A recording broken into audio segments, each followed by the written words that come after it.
Hi! Somewhat recently, I made a video on unbalanced encounters. I'm going to put a link to that video in the description.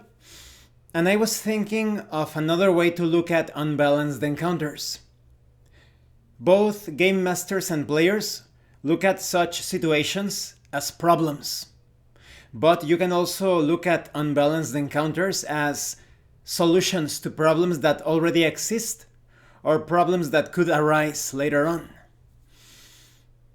Let's take a look at it from the perspective of the game master. In my recent talk with Rick, I'm also going to put the link to that in the description, he mentioned something very interesting about this unbalanced werewolf encounter. In the short video that I watched, they don't give you too much when it comes to context, what happened before or after the encounter. So I'm going to consider it a separate case. But in the basic situation, you had this unbalanced encounter with a werewolf and his minions, and the party was completely wiped out. So Rick suggested that perhaps they should have been captured instead. He painted this very clear picture, this really cool scenario, where the characters are inside cages. The werewolf took the characters for lunch later on, and one of the minions of the werewolf was chewing or gnawing on the bones of a hireling or a henchman. I was thinking that it would be a good idea to sacrifice one of the player characters that lost the encounter so that the group knows that you, as a game master, you mean business. So maybe through a luck roll or whatever, one of the player characters dies, and now the survivors are trapped in these cages. So the idea was that, as Rick described it, it could be like an escape the prison scenario or situation. I think this would also be a great idea to introduce the newly created player character, someone that comes to rescue the adventurers. Maybe he is related to one of the adventurers, or he's just a random adventurer that comes upon them and he's going to rescue them because either he's a good person or he's going to be like, you owe me one. It could be any sort of situation.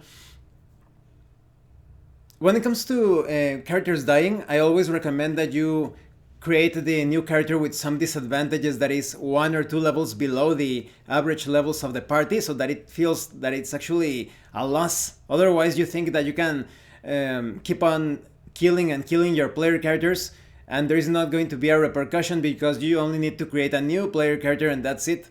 But this way there is a certain penalty. Regardless of how you want to handle things, now you have a really cool escape the jail or the prison situation. It adds a lot of spice to the game. It solves that problem of monotony, but also it could prevent the party of adventurers from becoming too careless later on. Now they have experimented or faced failure. They have suffered that defeat. So in future encounters, maybe they will employ better strategies and tactics. So you are solving those couple of problems of the game becoming a bit too dull, too repetitive, and the party of adventurers becoming too careless or overconfident. And from the perspective of the player characters, if you are in the middle of an unbalanced encounter, you obviously notice that you're going to be defeated, because in that case, in the situation, the party was already quite low on resources, very much wounded and hurt. So all of the signs were there according as the situation was presented in that video. All the situation was providing the clues. That is, all of the clues were provided in that situation for the players to decide perhaps to escape. Let's say that they successfully escaped the situation. Now perhaps they could rally the nearby village to attack the werewolf den. They could become popular heroes in the village. But if no one is brave enough to do it, perhaps now they can set up some traps and ambushes to take on the werewolves. Either way, they are going to raise their reputation. The villagers are going to be aware of what the player characters are doing. Perhaps they will admire them. Perhaps they will fear them. Either way, it's to their benefit. And they will also obtain they will grow as adventurers by handling the situation through traps and ambushes.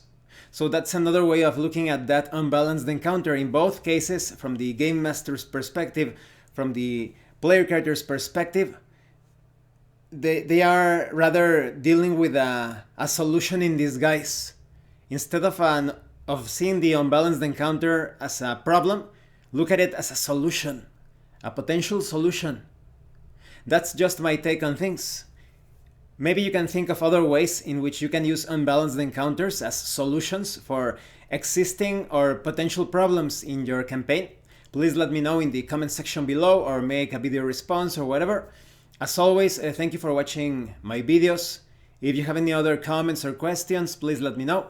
And thank you so much to those of you that are going the extra mile to support the channel. If anyone else wishes to further support the channel, the information on how to do that will be in the description below. And remember, it is better to roleplay and fail in character than not to roleplay and fail as a player. Once again, thank you, and see you later.